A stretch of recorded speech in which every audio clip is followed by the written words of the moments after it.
Pero, Kokoy, yung binti mo. Hindi ko na magagalaw. Hindi na ako makakalakad, tama? Pero mukhang hindi pangkaraniwang aswang ang umatake sa inyo. Isang nilalang na higit pa sa mga ordinaryong aswang. Tinanggal mo yung depensa nitong bahay para lang makuha yung kapatid ko! Inaasahan mo parehas kaming mamamatay!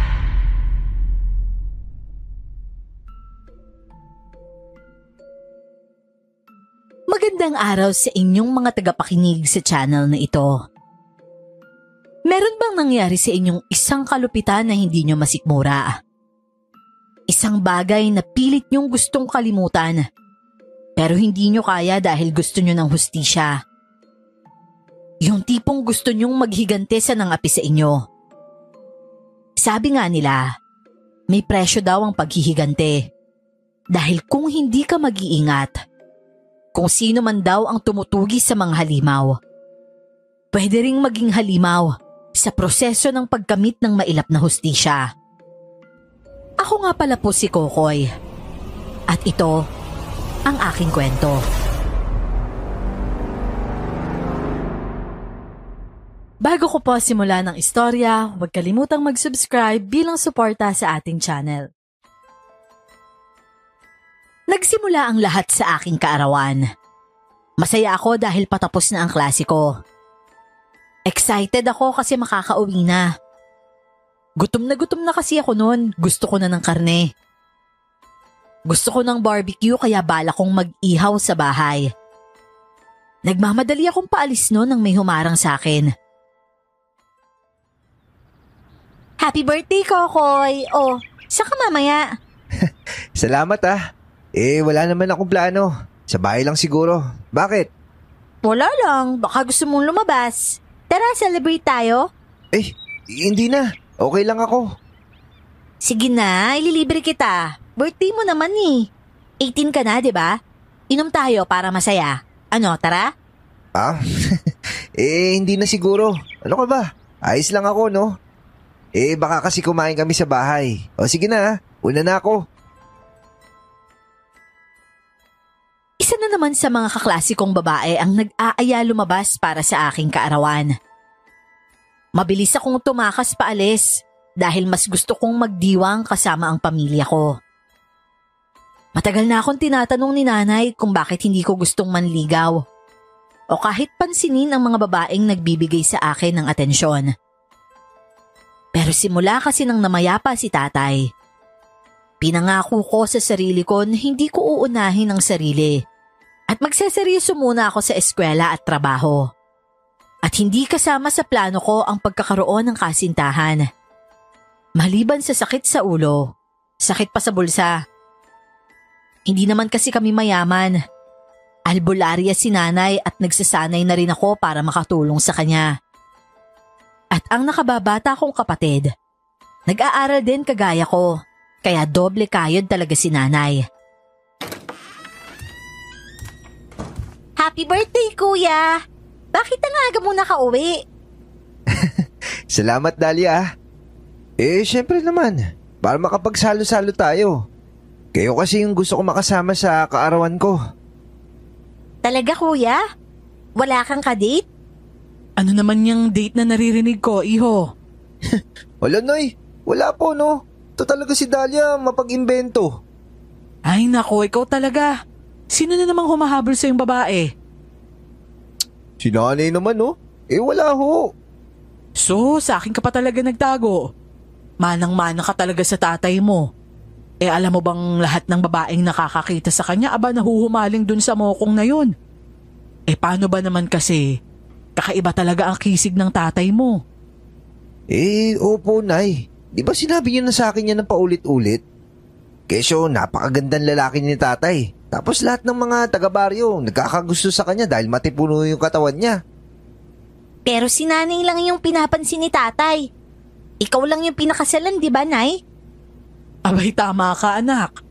At kung nandito pa yun ngayon, kung buhay pa siya, ay nako, talagang matutuwa yun sa'yo, iho. Binatang-binata ka na kasi. Oo naman po, Nay. 18 na si kuya eh. Tsaka ikaw bata ka ah. Mas lalo ka nang nagiging makulit. Hindi na ako bata, kuya. 12 na kaya ako. Ay nako, tama na yan. Kayong dalawa. Tulungan nyo na lang ako sa pagluluto para masarap yung handa natin. Nay, pwede po bang parang picnic? Diyan tayo sa tabi ng kakahuyan. Gusto ko sana mag-ihaw. Oh, Dalia, di ba gusto mo din ng barbecue? Doon tayo sa hardin, katabi ng mga puno. Isi-set up ko yung mga sili at saka yung pang-ihaw. Oo, kuya. Gusto ko yun. Ihaw din tayo ng hotdog, ah. Siguro mga anak, huwag muna ngayong gabi. Baka kasi maulanan tayo. Ho? Pero tirik po yung araw ah. Hindi kasi magandang pakiramdam ko, Kokoy. Baka mahamugan pa tayo mamayang gabi. Walang kaso po yun, Nay. Ako naman po mag-iihaw sa labas eh. Ako na pong bahala. Dito na lang po kayo sa loob. Magpahinga kayo tapos kapag tapos na, tatawagin ko na lang kayo. Dalia, tara. Babad na natin yung iihawin. Kokoy, walang lalabas. Nay, pero... Makinig kayo sa sinasabi ko. Dito na lang kayo sa loob. Dito kayo magluto. Kahit mag-ihaw pa kayo, wala akong pakialam. Basta't dito lang kayo sa loob. Hindi ko talaga maintindihan, Nay. Ako naman po yung mag-aasikaso nun eh. Tsaka bakit dito sa loob? Di nag-amoy usok dito. Kailan ko ba kayo pinahamak? Makinig ka na lang sa sinasabi ko, anak. Pasensya na ho, Nay. Na-excite lang kasi ako eh. O sige ho, kung ano na lang po yung gusto nyo. Pasensya ka na sa akin ha, anak. Medyo killjoy si nanay ngayon. Kaarawan mo pa naman. Babawi na lang ako sa inyo. Magluluto ako ng mga paborito mo. Ngumiti ako dahil wala naman sa akin yon. Kahit saan ay okay sa akin basta kasama ko sila. Tinulungan na lang namin si nanay na magluto. Pero pansin kong may bumabagabag sa kanya. Sikat si nanay na albularyo dito sa amin. Kaya sanay na ako sa mga kakaiba niyang kilos, matalinhagang mga salita, at pagkakaroon ng mga misteryosong kaganapan na minsan hindi na niya pinapaalam sa amin. Sadyang madaming sikreto si nanay. Kaya nang mapansin ko na hindi siya mapakali sa kabila ng mga tawanan namin, hindi ko na lang ginawang big deal yon. Napapadalas ang pagsilip niya sa mga bintana at pintuan kahit nagsasalo-salo kami. At sa pagkakataong ito, tumayo siya sa gitna ng pagkain at sinabing may gagawin. Maya-maya pa, nagtungo siya sa likod bahay at sumunod naman ako. Nay, ano pa nangyayari? Tulungan mo na lang ako, Kokoy. Mas mabilis kung tayong dalawa. Ano pong gagawin? Mabubuhat mo ba tong gulong na to papunta sa pintuan natin? Po? Ito pong malaking gulong? Oo, kaya mo yan, anak. Kaya mong gawin yan ngayon. Mabigat to na eh. Sandali lang ho. Subukan mo lang, anak. Bilisan mo. Malapit nang maggabi. Sinunod ko naman ang sabi ni nanay. At laking gulat ko, madali ko ngang nabuhat ang mabigat na gulong. Hindi pa ako pinagpawisan. Napakamot pa ako nun sa ulo ko. Sinimulan itong sinindihan ni nanay sa harap ng pintuan namin. Umikot siya at pinausukan ng buong bahay. Sa loob at sa labas hanggang sinasabihan kami na wag lalabas. Napangiwi kami ni Dalia sa amoy ng sinusunog na goma. Ano ba yan, kuya? Sobrang baho naman. Takpan mo lang yung ilong mo, Dalia. Baka maraming lamok, kuya, no? Sira, di para sa lamok yan. Para saan? May ideya ako, pero mamaya ako nasasabihin sa'yo ha. Baka isumbo mo pa ako kay nanay kapag tinakot kita eh. Halika dito, Dalia. Hawakan mo tong kawali at kutsara. Pag sinabi ko mamaya, ihagod mo yung kutsara sa kawali, ha? O sige po, nanay. Ito namang itako ko, hawakan mo to. Isabit mo yung kaluban sa bewang mo. Mamaya sasabihan kita kapag kailangan mong patunugin. O sige, Nay. At itong mga bawang, ilagay niyo to sa bulsa ninyo buong gabi. Kahit matutulog kayo, ha? Siguro mas maganda kung ngayong gabi magsama-sama tayong matulog dito sa sala. Manood tayo ng TV mamaya. Di ba gusto mo yun, Dalia? O ano, okay ba sa inyo yun? Sige po, nanay. Masayang pumayag si Dahlia dahil akala niya magbabonding kami. Pero bakas sa mukha ni nanay ang pag-aalala. Kaya nanatili akong alerto. Kung totoo ang kutob ko, hindi ako makakatulog ngayong gabi. Lumipas ang oras at naglatag kami sa sala. Nauna nang natulog si Dahlia at pumwesto si nanay malapit sa pintuan. Nagkunwari naman ako natulog na rin. Pero pumatak ang hating gabi at nakita ko si nanay na may pinapakinggan sa labas ng bahay. Hindi naman nagtagal, narinig ko ito. Kokoy, ngayon na. Oo, sige ho, Nay.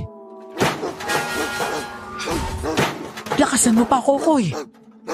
Eto ho, Nay, nilalakasan ko na nga po eh. Nanay, ano po nangyayari?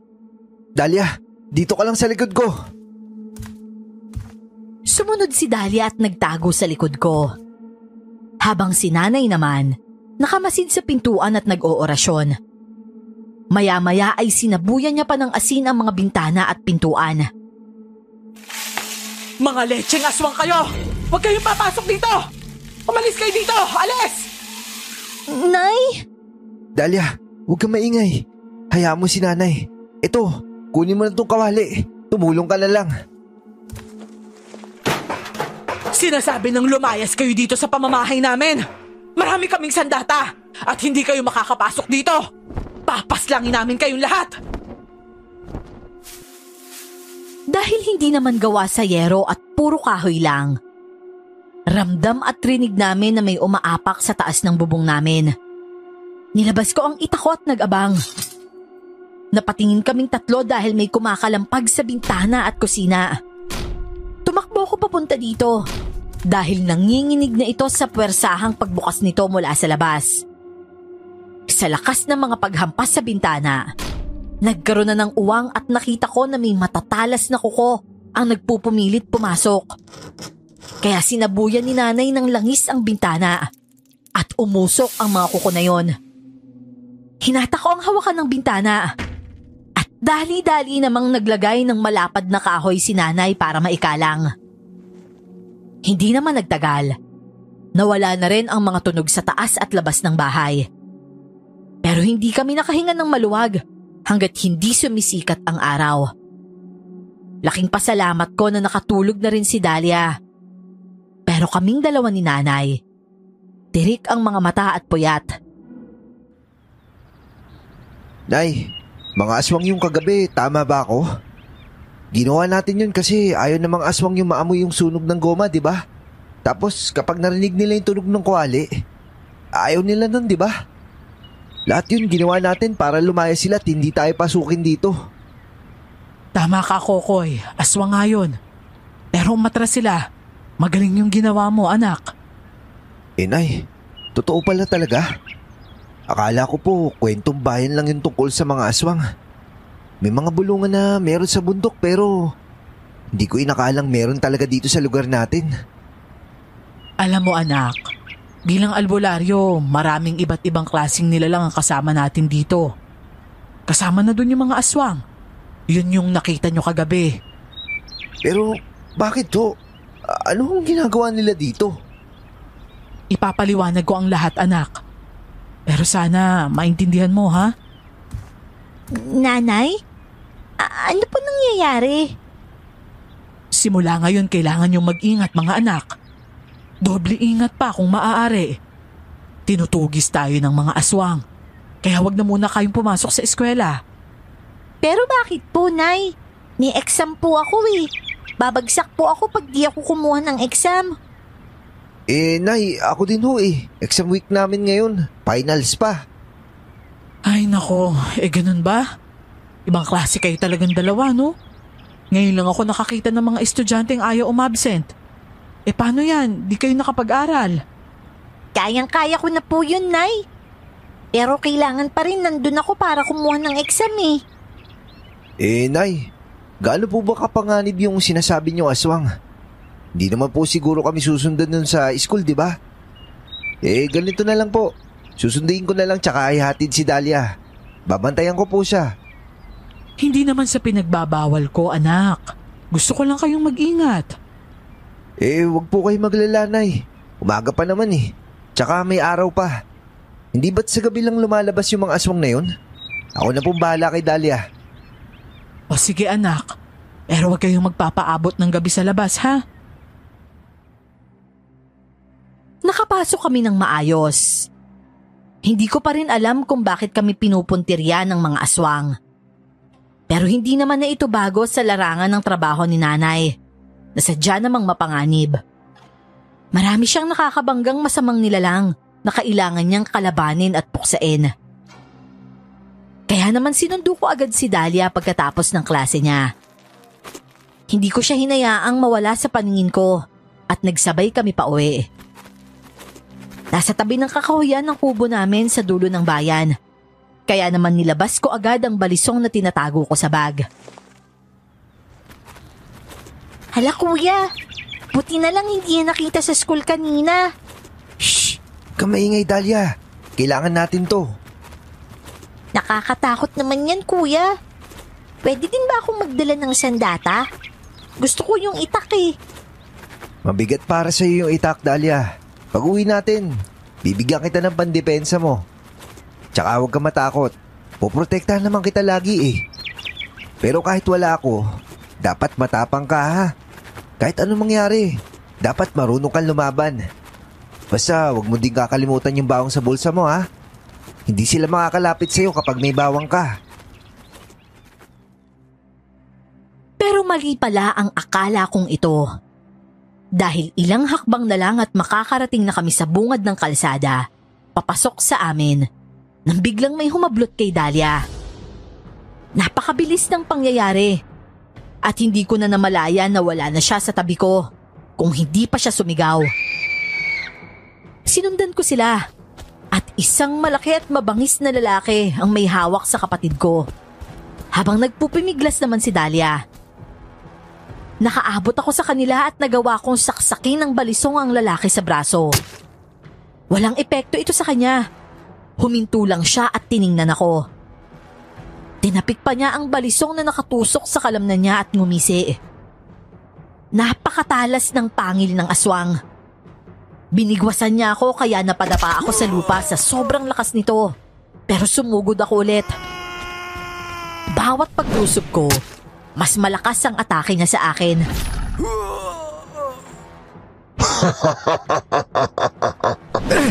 Bitawan mo yung kapatid ko! Kuya! Kuya, tulungan mo ako! Tigilan mo na yung paglaban. Wala ka na magagawa. Hindi! Hindi mo makukuha yung kapatid ko! Hindi mo na to mabibigilan. Sa huling pagkakataon, kinuha ko ang balisong at tinaga ito sa batok ng aswang. Dito na niya nabitawan si Dahlia. Pero bilang ganti, sinunggaban niya ako. Hinampas niya ako sa lupa at kinagat. Nagdilim ang paningin ko sa sobrang sakit ng mga pagkagat niya sa akin. Sinubukan ko pang bumangon para humabol nang papunta na naman siya kay Dahlia. Pero unti-unti nang nauubos ang lakas ko. Hanggang sa tuluyan nang nagdilim ang paningin ko. Ang huli ko na lang ng mga naririnig, ang mga sigawan nila Dahlia. Dahlia, anak! Anak! Bitawan mo siya, hayop ka! Nanay! Nay, si Kuya po, Nay! Nagising ako dahil sa mga paghikbi ni Dahlia sa tabi ko.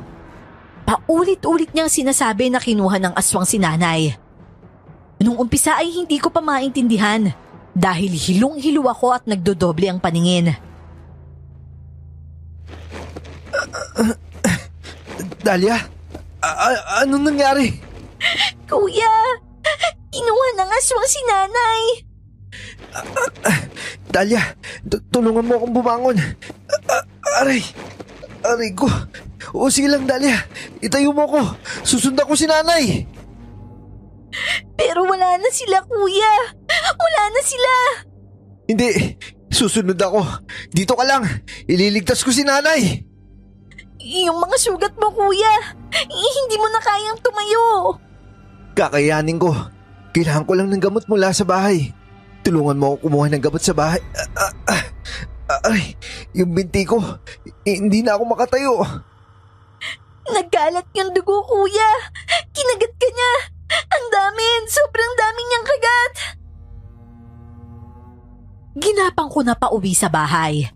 Pero isang nakakahindik na eksena ang nakita namin nang matanaw namin ang kubo namin. Nagliliyab ito. Nasusunog ang bahay at wala kaming magawa dahil tinutupok na ng apoy ang tirahan namin. Anong gagawin natin, kuya? Paano na yung bahay natin? Wala na, Dahlia. Hindi na natin maapula yung apoy. Bumagsak na yung bubong eh. Pero yung mga gamot mo, kuya. Pero huwag ka nang papasok sa bahay. Mapapahamak ka. Dahlia, makinig ka sa akin. Nanghihina na ako. Dahlia, ganito. Puntahan mo si Aling Grace. Yung albularya.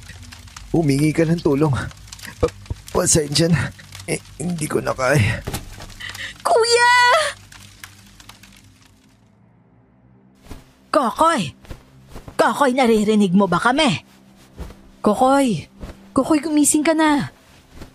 Kuya, gumising ka na please oh.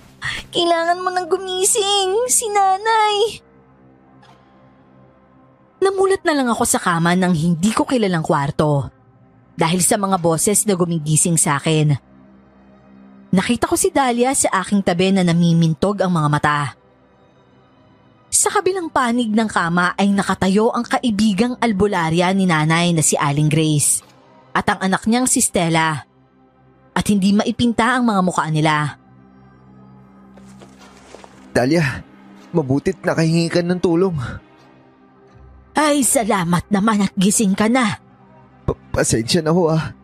Tsaka maraming salamat po talaga sa tulong niyo. Pero kailangan ko tumayo ngayon. Kailangan ko iligtas si nanay. Teka lang po, huwag niyo akong pigilan. Kailangan ko puntahan si nanay. Pero kuya, pakinggan mo ang sasabihin ko, iho. Maliban sa pagsunog ng bahay ninyo, ang aswang, mukhang pinatay din niya si Teresa. Wala na ang nanay ninyo, Kokoy. Ho? Namatay ho si nanay? Pasensya na, iho. Kailangan kong sabihin sa iyo ang masamang balita para hindi ka na sumugod pa ulit sa bundok. Seryoso ba kayo? Talaga wala na ho si nanay? Wala na si nanay, kuya.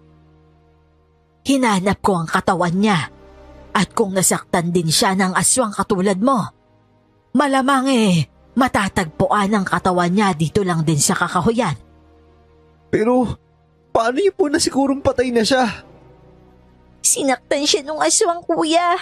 Nakita ko yun. Gumagalaw pa si nanay nung una tapos hindi na siya gumalaw. Diyos ko, kawawa naman si nanay. Hindi ko man lang siya natulungan. Kasalanan ko to. Hindi ko siya naprotektahan. Wala kang kasalanan, iho. Wag na wag mong sisisihin ang sarili mo. Pero tutulong po ako. Hahanapin ko yung katawan ni nanay. Kahit yun man lang magawa ko para sa kanya. Pero Kokoy, kasi mukhang hindi mo pa magagawa yun. Tinuro ng aking kababata ang ibabang parte ng katawan ko. Mula kaliwang binti ko hanggang paa.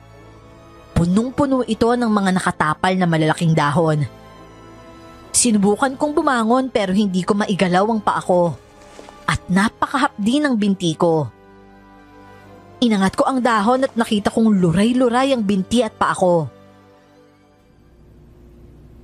Hindi ko nga alam kung paano ka nakaligtas sa lagay mong yan. Isang himala nga na naabutan ka pa naming buhay, Kokoy. Buti na nga lang naagapan ka namin dahil kay Dahlia. Pero, Kokoy, yung binti mo... Hindi ko na magagalaw. Hindi na ako makakalakad, tama? Sinubukan namin ang lahat. Pero nagkaroon ka ng impeksyon. 2 araw kang nagkukumbulsyon at nagdidiliryo. Kala nga namin katapusan mo na eh. Kung ano-anong gamot na ang pinainom namin at pinahid sa'yo. Pero wala talagang gumagana. Wala na kaming ibang magawa kundi kausapin ka na lang. Hanggang sa kanina nga bigla kang nagising. Bakit ho ganun? Parang wala ho akong nararamdaman na. Hindi nga namin alam eh. Akala nga namin nagkaroon ka ng infeksyon dahil sa laway ng aswang. Kasi iba yung reaksyon ng sugat mo sa mga gamot namin. Para bang tinatanggihan ng katawan mo yung lahat ng binibigay namin? Napakapalad mo, iho. Nakaligtas ka. Hindi lamang sa pag-atake ng aswang, pero pati sa mga pinsalang ginawa niya sa'yo. Pero yung kubo po, meron pa po ba natira doon? Wala na, Kokoy. Puro kahoy din kasi kaya mabilis natupok yung bahay niyo. Grabe ang mga aswang na yan. Hindi na sila nakontento sa pag-atake sa amin. Pati ba naman yung bahay namin sinunog nila? Sabi mo sa akin, kuya, pag nasa bulsa ko yung bawang, hindi lalapit yung aswang. Pero bakit nakalapit siya sa atin? Hindi ko kasi inakalang may kakainan yung mga aswang na umatake sa umaga. Akala ko sa gabi lang sila lumalabas. Hindi ba ganun yung sabi-sabi, Aling Grace? Oo, iho. Pero mukhang hindi pangkaraniwang aswang ang umatake sa inyo. Isang nilalang na higit pa sa mga ordinaryong aswang. Oo, parang kakaiba po siya. Sa tindig pa lang po, tsaka yung tigas ng katawan niya, kakaiba po yung kilos niya. At saka yung itsura niya, kuya. Nakakatakot talaga. Mukha namang tao pero may kakaiba eh. Oo, tsaka nakakakilabot talaga, lalo na yung mga mata niya. Yun na nga ang kinakatakot ko. Bumaba na siya dito. Nandito na siya. Sino po yung tinutukoy niyo, Nay? Iisa lang ang maaaring tumugma sa sinasabi ninyo. Isang aswang na napakalakas at napakabangis. Ang Hanagob. Kay Diyos ko po, nandito na talaga siya. Ano ho bang espesyal sa kanya? Bakit ganyan na lang ang takot nyo? Hindi ba marami namang paraan para puksain yung mga aswang? Kung magtutulong-tulong tayo, kakayanin natin yun. Tama si Stella. Paghihiganti ko si nanay. Nahihibang ka na ba, iho? Kalokohan yung sinasabi mo. Bakit ho?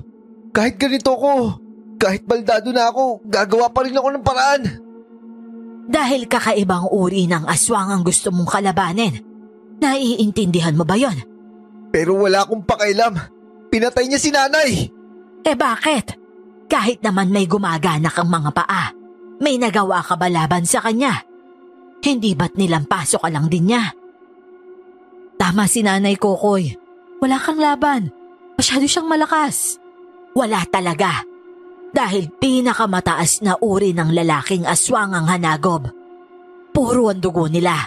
Nagaling pa sa mga sinaunang aswang. Ano kung ibig sabihin nun, Nay? Ano naman kung puro yung dugo niya? Ang kanilang dugo ay mula sa lahing aswang na hindi na nahaluan. Pinagmumula ng mga haring aswang. Kokoy, pinuno ng mga aswang ang gusto mong harapin.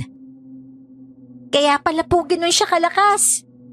Oo, at ang pinuno ang siyang sinusunod ng mga aswang sa kanyang angkan. Tulad ng mga dato ng sinaunang panahon. Pero sa mundo ng mga nilalang ng kadiliman. At hindi lang yon, mas malakas at mas babangis sila kumpara sa mga ordinaryong aswang. Dahil lang kanilang kapangyarihan, nagmumula sa lahing aswang na dalisay at walang halo mula pa sa kanilang mga ninuno. Kaya po ba hindi siya natatakot sa mga ordinaryong pangontra sa aswang? Naku, kaya pala nung tinaga ako siya ng balisong, halos tinapik niya lang yun eh. Parang walang nangyari. Sadyang malakas ang Hanagob. Kaya nga makinig ka sa babala ko. Huwag kang maghihigante dahil wala kang mapapala. Ikakapahamak mo lang yon. Aba Kokoy, kayong dalawa na lang ni Dahlia sa buhay. Gusto mo ba siyang iwan mag-isa? Hindi ho. Hindi ko iiwan si Dahlia. Pero saan na tayo titira, kuya? Wala na yung bahay natin. At saka wala na rin si nanay. Huwag ka mag-alala. Hahanap ako ng paraan para makapagpatayo ulit ng kubo. Ay, nako iho. Matagal at matrabahong bagay ang gusto mong gawin. Sa kalagayan mo ay hindi mangyayari yan ang agaran. Dumito na muna kayo ni Dahlia. Oh? Talaga ho? Abay, oo naman. Ilang araw naman na si Dahlia dito at mukhang ayos naman siya. Hindi ba, Dahlia? Opo, Aling Grace. Oo nga naman, Kokoy. Tama si nanay. Kailangan mo ding makarecover sa mga sugat mo. Hindi biro yung nangyari sa'yo. Alam mo ba na may isang punto na akala namin nagiging aswang ka na dahil sa kagat sa'yo? Parang umuungol ka na nga eh. At parang tumalas yung pangil mo. Pero mukhang okay ka naman na. Nadala na rin sa pangontra. Napakaswerte mo nga na nabuhay ka pa. Hindi ko alam kung maswerte ang maitatawag ko sa sarili ko. Dahil ganap na nga akong pilay. Baldado na ako. Hindi makakilos ng katulad ng dati. At kailangan pang tulungan ng nakababata kong kapatid kung kailangan kong gumamit ng banyo. Lumipas ang mga araw. Tuluyan akong pinanghinaan ng loob dahil sa naging kalagayan ko. Lahat ng mga ginagawa ko dati, hirap na akong gawin ngayon. Hindi pa nakakatulong na wala akong pakinabang sa bahay nila Stella dahil pasundot-sundot ang bugso ng lakas ko. May mga araw na nahihirapan ako, katulad na lang kaninang umaga. Papasok na ako, kuya. Okay ka lang ba dito? Ayos lang ako. Magsisibak lang naman ako ng kahoy dito mamaya. Hindi naman ako makakapasok sa lagay ko na to. Magpahinga ka na nga lang kaya, kuya. Kailangan may ambag pa rin tayo dito. Hindi naman pwede na nakikituloy lang tayo tapos nakikikain. Tapos wala man lang akong ginagawa. Kahit hindi ko magamit itong mga paa ko, pwede ko pa rin naman magamit yung mga braso at kamay ko eh. O sige, kuya. Uuwi na lang ako agad para makatulong ako sa gawaing bahay mamaya. Teka Dahlia. Gusto mo bang ihatid kita? Baka kasi mahirapan ka pa, kuya eh. Nagsabi naman si Ate Stella na ihahatid niya ako sa school. Huwag ka nang mag-alala, ha? Nalugmok ako sa sinabing ito ni Dahlia. Hindi ko man lang siya maprotektahan. Siyempre, paano ko naman magagawa yon kung baldado ako? Nagpunta na lang ako sa likod bahay at nagsibak ng kahoy. Nang ililipat ko na ang mga kahoy papunta sa lalagyan, nadapa ako dahil sa bigat nito. Nagkandahulog ang mga kahoy sa lupa at napamura ako sa inis dahil sa paakong hindi ko magamit. May ilang segundo din ako nagsentimiento. Pagkatapos ay dahan-dahan kong pinulot ulit ang mga nahulog na kahoy. Lumipas ang ilang minuto. Naramdaman kong may nanonood sa akin kaya napalingon ako sa bahay. Lumapit sa akin si Stella na may dalang makapal at mahabang stick ng kahoy. Koy, ito, pinapabigay ito ni nanay. Para daw makalakad-lakad ka ng medyo maayos. Saklay? Naku, hindi ko na kailangan yan. Pero salamat sa inyo Stella. Hanggang ngayon, tinutulungan niyo pa rin ako. Nakatira na nga kami dito, tapos may ganito pa. Ano ka ba? Para namang hindi magkaibigan sila nanay at Aling Teresa niyan. Syempre, ganun talaga. Tayo-tayo lang din naman na magtutulungan. Pero hindi ako papayag na hindi mo tatanggapin yan ha. Itabi mo na yung pride mo. Kailangan mong gamitin yung saklay mo para makakilos ka ng maayos. Hindi ko kasi inakala na magiging ganito yung buhay ko eh. Natagalan na kami dito. Di ko man lang mahanap yung katawan ni nanay. Tapos yung kubo namin, di ko pa maayos. Hindi naman ako makabalik sa pag-aaral. Ano pa pakinabang ko, Stella? Alam mo, di mo naman kailangang malugmok ng tuluyan sa nangyari. Ano naman kung hindi mo magamit yung isang paa mo? Meron pa namang isa pa, di ba? At malakas pa naman yung mga braso mo. Malay mo, pwede mo pang gamitin yung saklay bilang sandata, di ba? Oo nga no. Pwede kong kapitan to. Oo, sakto. Pwede dito yung balisong ko. Para-paraan lang talaga yan. Kakayanin mo yan, Kokoy. Makakabangon din kayo ni Dahlia. Sana nga. Kasi sa ganitong kalagayan ko, wala akong magawa para maipagiganti si nanay. Pero Koy, gusto mo ba rin bang sugurin yung hanagob? Akala ko, nangako kang hindi iiwan si Dahlia. Habang buhay kong hanapin si nanay, hindi ko tatantanan yung mga aswang hanggat hindi ko natatagpuan yung katawan niya at napapatay yung hanagob na yun. Pero Kokoy, masyado siyang malakas. Sabi mo nga, di ba? Pwede ko namang gawa ng paraan. Basta hanapin ko sila, Stella. Kailangan ko maipagiganti si nanay. Kokoy naman. Pero salamat talaga sa lahat ng ginawa niya para sa amin, ha. Di ko na alam kung saan kami dadamputin ni Dahlia kung hindi niyo kami niligtas dito. Ako naman, wala yun. Pero alam mo, gusto ko din aralin talaga yung nangyari sa'yo eh. May mga bagay kasi na hindi ko pa rin maintindihan. Kumusta ka pala? Anong pakiramdam mo ngayon? Di ko nga mawari eh. May araw na maayos yung katawan ko na parang pwede ba akong makakilos? Tapos parang mas okay yung katawan ko ngayon kaysa dati. Alam mo yun? Para mas malinaw yung paningin ko. Mas malakas ako tapos maliksi. Pero may mga araw naman na nahihilo ko. Tapos lumalabo din yung paningin ko. Ano kaya yun? Ba't kaya ganun? Yun na nga eh. Napapansin ko nga din yun. Minsan, di mo na kailangan ng gamot. Pero may mga panahon na lumalala yung iniinda mo. Pwede ba ako makakuha ng ilang patak ng dugo mo? Gusto ko kasi talagang aralin. Pumayag ako sa gusto ni Stella. At hindi naman nagtagal ay nagpaalam ako na babalik sa dating kinakatayuan ng bahay namin. Marahil dala ng matinding pagluluksa, pero umaasa pa rin akong makikita ko ulit si nanay dito sa nasunog na bahay namin. Sinubukan kong isalba ang ilang mga gamit at kahoy na pwede pang magamit. Matapos nito, nagtungo ako sa dating kinakatayuan ng kwarto ni nanay. Habang nagbubungkal ng mga gamit, may natagpuan akong metal na kahon. May mga importanteng papeles na nakatago sa loob at mga litrato namin nung kabataan pa namin. Sinuri ko ang isang litrato kung saan kumpleto pa kami. Kasama pa si tatay nung buhay pa siya.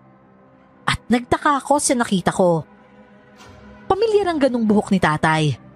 Yung puti at mahabang buhok. Binulsa ko na lang ito. Pabalik na ako kina Stella nang may narinig akong mga sigawan sa kakahuyan. Maya-maya pa, may naaninag akong isang matandang lalaki na tumatakbo sa bungad mula sa kakahuyan. Hingal na hingal siya at puno ng sugat. Agad kong nilabas ang dala kong itak at nilapitan ng matanda.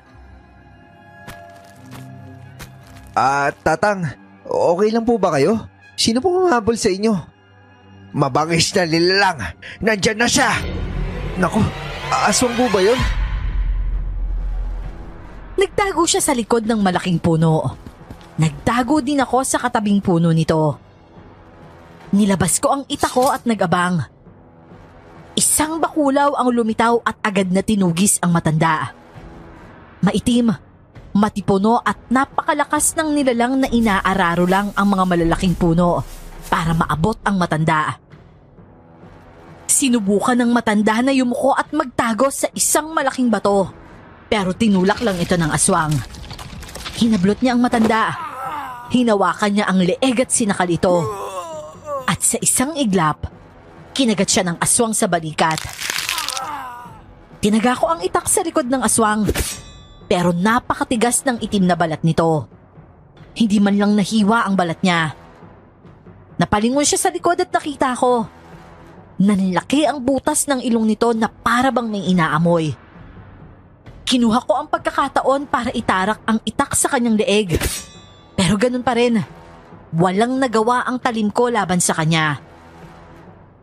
Nagpumiglas ang matanda at nagawa nitong makawala habang nasa akin ang atensyon ng aswang. Nanlisik naman ang mga mata nito sa akin. At maya-maya pa, nagsimula na itong umalis.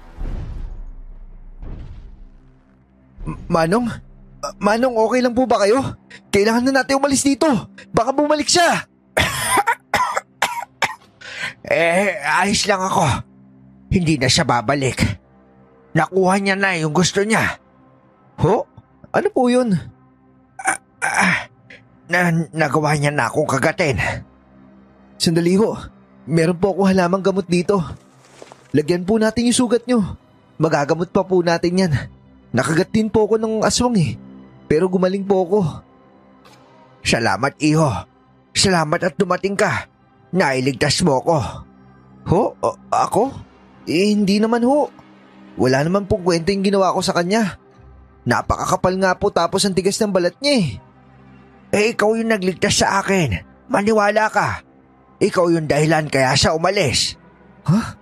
Hindi ko po kayo maintindihan. Wala nga po akong nagawa. Teka lang ho. Huwag po muna kayong kumilos. Mauubusan po kayo ng dugo kapag kumilos pa kayo. Pumirmi po muna kayo para mailagay ko yung gamot. Abay, napakabait mo talaga. Tinulungan mo pa rin ako kahit may kapansanan ka. Pambihira ang tapang mo. Naku, wala ho yun. Ganyan din po kasi yung nangyari sa pamilya ko eh. Inatake din kami ng mga pesting aswang na yan. Kaya nga po ako nagkaganito dahil sa mga yan tapos namatay pa yung nanay ko. Ibig mo ba sabihin hindi ka na makalakad? Nagagamit ko naman po yung isang paa ko. Pero huwag niyo na pong intindihin yon. Ang importante, ito pong sugat nyo. Nilagyan ko po ng gamot pero panay ang tagas ng dugo oh. Marahil hindi epektibo yung gamot na ito. Sumama po kayo sa akin. Dadalhin ko po kayo sa kakilala ko albularya. Huwag ka na mag-alala, iho. Ako nang bahala sa sugat ko. Ngayon gusto ko sanang ibalik yung kabutihan mo. Ilapit mo sa akin yung kaliwa mong paa.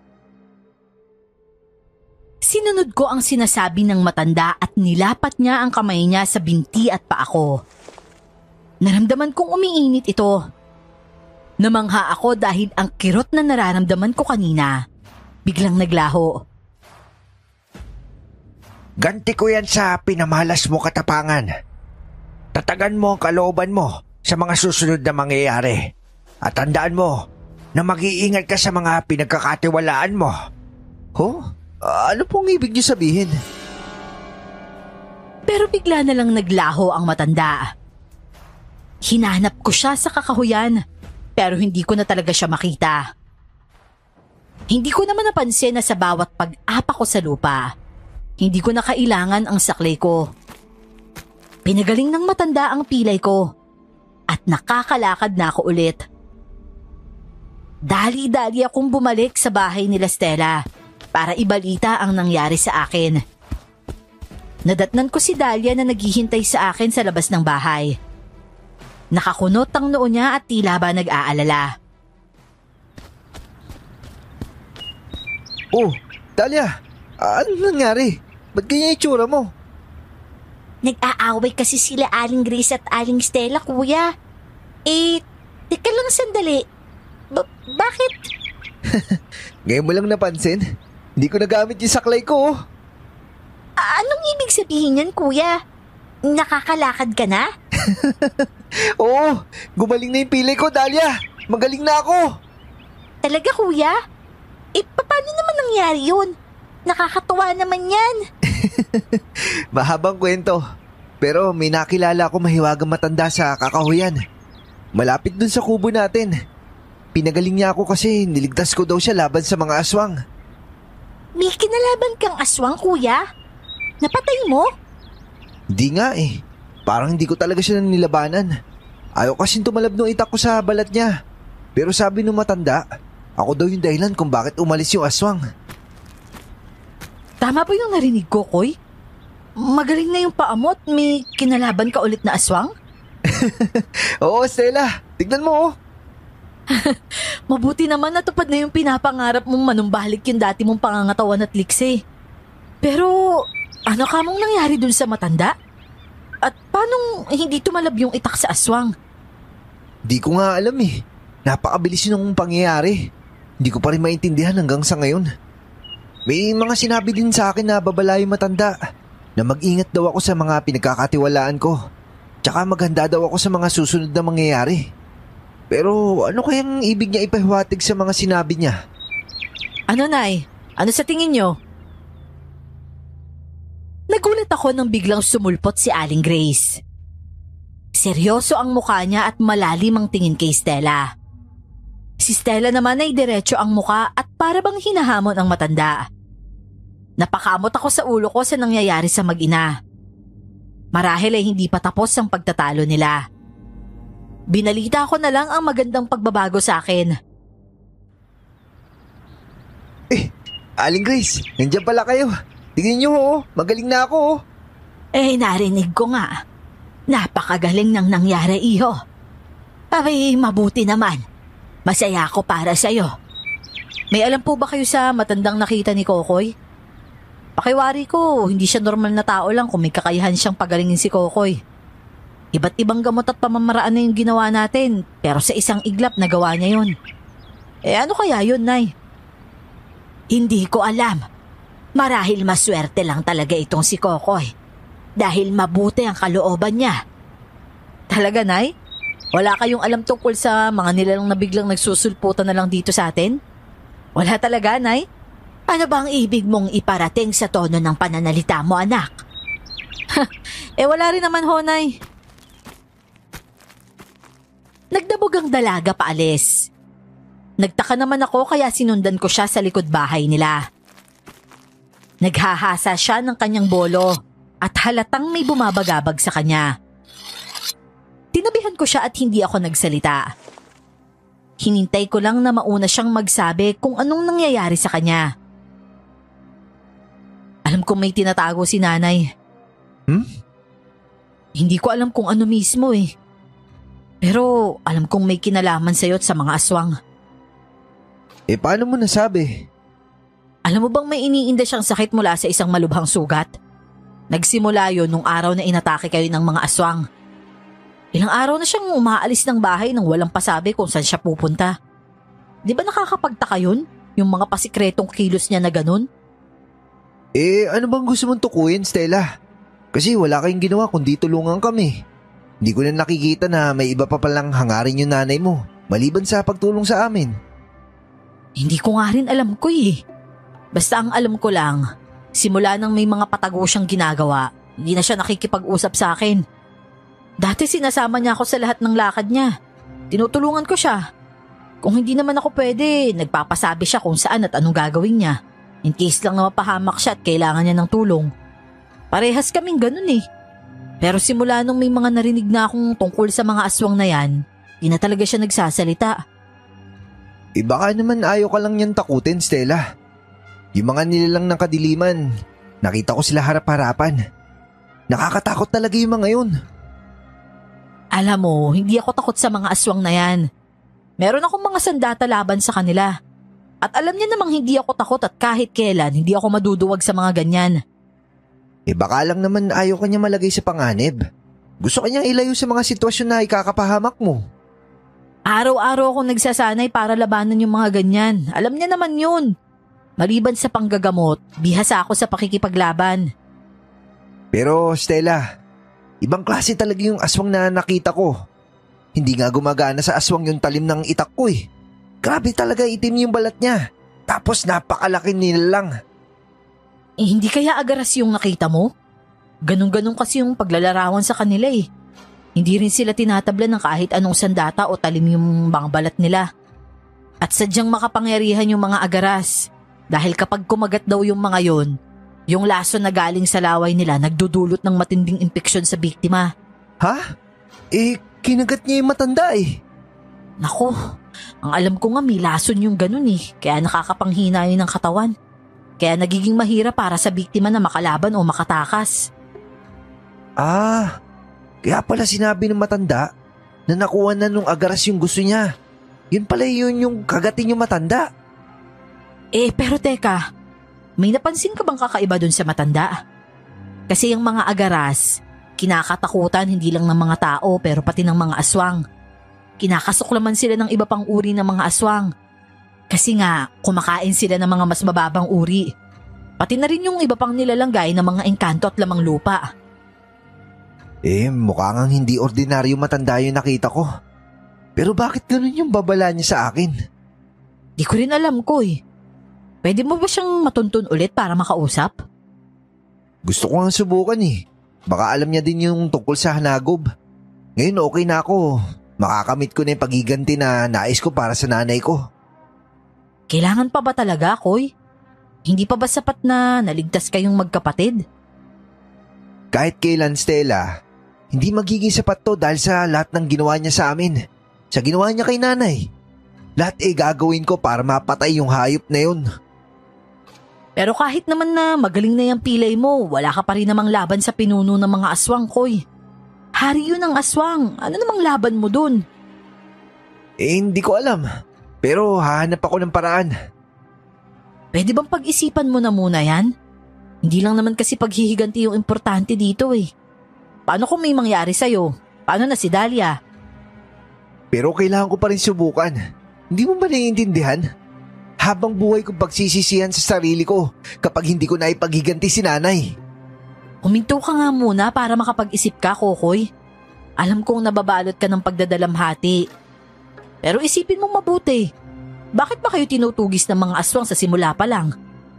Hindi ko alam. Sinabi sa akin ni nanay, ipapaliwanag niya daw lahat nung umaga, nung araw na nangyari ang lahat. Pero hindi ko na siya nakausap. Hindi ko na siya naabutan.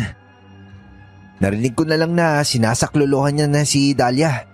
Tapos wala na. Wala na si nanay. Kung sinabi ng nanay niyo na may tumutugis sa inyo, hindi ba kahit nandyan ka o wala, edi may aswang nahahabol kay Dahlia? Maaati mo ba na wala ka kung may aatake sa kanya? Yun ang mangyayari pag sumugod ka sa bundok. Yan yung magiging sitwasyon pag pumunta ka doon. O sige na nga, edi hindi. Pero hahanap ako na ibang paraan. Kailangan ko muna makausap yung matanda sa gubat. Pangako mo sa akin na hindi ka magpapadalos-dalos ha? Dahil dyan sa kagustuhan mong maghigante. Kokoy, hindi na ikaw ang iniisip ko dito. Si Dahlia talaga. Hindi ko kakayaning alagaan siya kung wala ka. May sakit din kasi si nanay eh. Mangako ka sa akin ha, Kokoy. Oo na. Pangako na, Stella. Pero huwag ka mag-alala. Susubukan ko ding paaminin si nanay. Sigurado kasi akong may alam siya sa nangyayari. Dahil lumalakas ang loob ng mga kampon ng kadiliman eh. Wala na silang pakialam kahit hapon pa. Naglipana na nga yung iba't ibang uri ng aswang dito. Tingin ko, hindi nagkataon lang ang lahat. May nangyayari talaga, Kokoy. Oo nga eh. Wala nga ako alam tungkol sa mga aswang dito dati. Tapos ngayon, kaliwat kanan na yung mga sumusulpot. Kaya mas mabuti, lagyan natin dagdag proteksyon yung bahay nyo para makaiwas sa kanila. Kinagabihan, minanmanan ko si Aling Grace at totoo nga ang mga sinabi ni Stella. Kahina-hinala ang mga kilos ng matanda. Halatang may tinatago siya dahil lagi siyang umiiwas sa sariling anak. Nakakapanibago dahil alam ko na malapit ang mag-ina sa isa't isa. Ngayon ko lang din napansin na hindi nga makatingin ng maayos sa akin ng matanda. Hindi niya ako tinitingnan sa mata at lagi lang nakayuko. At kung may pagkakataon, lagi siyang umaalis ng bahay nang walang pasabi. O Nay, saan ka pupunta? Kakain na ho tayo. Malapit nang matapos tong niluluto ko. Wow! Ang bango niyan, Stella! Syempre naman. May handa tayo ngayon bilang pagdiriwang sa magandang nangyari sa'yo. Hindi araw-araw na gumagaling ng bigla yung pilay, ha? Salamat, Stella. Gutom na ako. Aling Grace, Dahlia, kain tayo. Kadiri ka naman, kuya. Hindi yan. Di pa yan luto eh. Talaga? Pero ang bango na kasi. Akala ko luto na. Hinay-hinay lang, Koy. Pati yung hilaw na karne kakainin mo na. Kayo na lang ang kumain at busog pa ako. Sige na, Nay, sumabay ka na sa amin. Nangangayayat na ho kayo eh. Kala niyo ho ba hindi ko napapansin? Ilang araw na kayong hindi kumakain ng maayos. Aling Grace, may nararamdaman po ba kayo? Wala naman. Hindi lang ako nagugutom. Wala lang akong gana palagi. At saka, Nay, pwede ba huwag ka nang umalis ngayon? Delikado na sa labas lalo na't mag-isa kayo. Saan po ba kasi kayo nagpupunta lagi? Meron ba nagpapagamot? Oo, meron. Sino ho? At saka saan kayo nagpupunta? Sa kabilang bayan. Maraming may sakit doon. Pero Nay, kailangan nating mag-ingat kung naglipana na yung mga aswang dito. Ayos lang ako, Stella. Hindi ako masasaktan. Ano pong ibig niyong sabihin? Ano po bang nangyayari, Nay? Parang may tinatago kayo sa amin Wala. Wala akong tinatago. Mawalang galang na ho, Aling Grace. Pero ganyan din po yung nangyari sa amin kay nanay. Masyado siyang marami sikreto. Kaya nung panahon na kailangan na namin malaman, hindi niya na nasabi sa amin. Paano po ba? Gusto niyo po bang dalhin sa hukay yung mga tinatago niyo? Gulong-gulo pa rin kami ni Dahlia sa nangyari sa amin. Pero sana ho, wag na mangyari ang parehas kay Stella. Ay nako, talagang maraming mga sikreto ang nanay mo. Kasama na dyan ang katotohanan na maraming aswang dito sa lugar natin. Dahil ngayon lang talaga sila naglitawan. Makalipas ang mahabang panahon. Ibig kong sabihin, dati meron na talaga dito? Aba oo, marami. Maraming mga kaganapan dito sa lugar natin dati. At kaming dalawa ni Teresa, nagsasanay pa lang kami bilang mga albularya. Magkasama kami sa pagtugi sa mga aswang na yan. Hindi sila humihinto. Marami silang kinain at pinatay dito. Ano kung ginawa nyo? Paano naging tahimik at mapayapa dito? Dahil dumating ang tatay nila Kokoy. Siya ang naging dahilan ng lahat. Akala ko po ba maaga namatay si tatay? Bata pa lang ako noon pero wala naman ako naalalang aswang-aswang na yan. Magaling talaga si Teresa. Naitago niya ang lahat sa inyo. Tinago niya ang lahat para sa kaligtasan ninyo, tandaan mo yan. Lahat ng ginagawa naming mga magulang para sa kaligtasan ng mga anak namin. At kahit ano ay gagawin ko para kay Stella. Pero bakit ho, Nay? Bakit hindi dapat malaman nila Kokoy? Hindi niyo ba naisip na kung may panganib ng mga nilalang ng kadiliman, dapat alam namin dahil lumaki din kami bilang mga albularyo. Maniwala kayo. Para sa proteksyon ninyo ang lahat. Proteksyon namin? Hindi ako naniniwala dyan. Yung mga sikreto na ganyan, nagpapahamak yan. Yun yung sa tingin ko. Dahil nung nangyari yun, hindi kami handa. Wala kaming alam sa nangyayari. Kaya ginulat na lang kami ng hanagob na yan. May punto naman si Kokoy, Nay. Kaya kung hindi niyo po sasabihin yung nalalaman niyo tungkol sa mga aswang, ako na ang gagawa ng paraan para malaman. Itatanong ko sa matanda sa gubat. Ang hanagob. Iho, siya ang pumatay sa tatay mo. Kay tatay? Akala ko po ba na aksidente siya sa barko, kaya siya namatay? Sinabi lang yun ni Teresa para hindi kayo magtanim ng galit. Lalo na ikaw, Kokoy. Mainitin ang ulo mo lagi. Ginusto niya kayong protektahan dahil alam niyang maghihiganti ka. Kapag nalaman mo ang katotohanan kung paano namatay ang tatay mo. Kakainis. Ang kapal talaga ng mukha nung hanagob na yun. Siya pala yung dahilan kaya nawalan kami ng ama. Lumaki si Dahlia na walang kinikilalang tatay. At siya din yung dahilan kung bakit nawala si nanay. Koy, ano ba? Huminahon ka muna. Hindi tinutugis niya kami. At ngayon ay binabalikan na niya kayong magkapatid. Pero bakit o ba? Bakit niya ginagawa yun sa pamilya namin? Sabihin niyo, Aling Grace. Tungkol ho ba yan sa dugo ni Kokoy, Nay? Inaral ko kasi yung binigay mo sa akin, Koy. At kakaiba talaga yung dugo mo. Oo, iba ang dugo ni Kokoy. Iba ang dugo ng magkapatid na ito. Kaya kayo hinahabol ng aswang dahil... Bago matapos ang sinasabi ni Aling Grace, napalingon kami sa iba't ibang panig ng bahay. Dahil nagsabay-sabay ang mga pangyayari. Nagkalat ang mga pira-pirasong salamin mula sa bintanang nasira. Humampas ang nasirang pintuan sa dingding at maraming yabag ang narinig namin sa bubong. Nilusop ng mga iba't ibang klaseng aswang ang bahay. Agad ko kinuha ang sandata ko at hinablot si Dahlia. At nilagay ko siya sa likod ko habang nakikipaglaban si Stella at Aling Grace sa mga nakapasok. Isang malaking awok ang sumugod sa akin kaya tinaga ko agad ang tiyan nito. Habang si Stella naman ay sinaksak ang isang aswang sa kanyang bituka. Si Aling Grace naman nakalmot ng isang tiktik sa mukha kaya napaluhod siya sa sakit. Sinabuyan siya ng langis ni Stella at sinaklolohan ng nanay. Pero nagkalat na ang dugo sa nawasak na mata ni Aling Grace. Lumapit naman ng isa pang aswang kay Stella kaya sinaksak ko ito sa leeg. Paubos na ang mga aswang na nakapasok sa loob ng bahay nang marinig namin ng malakas na pagtawa ng hanagob.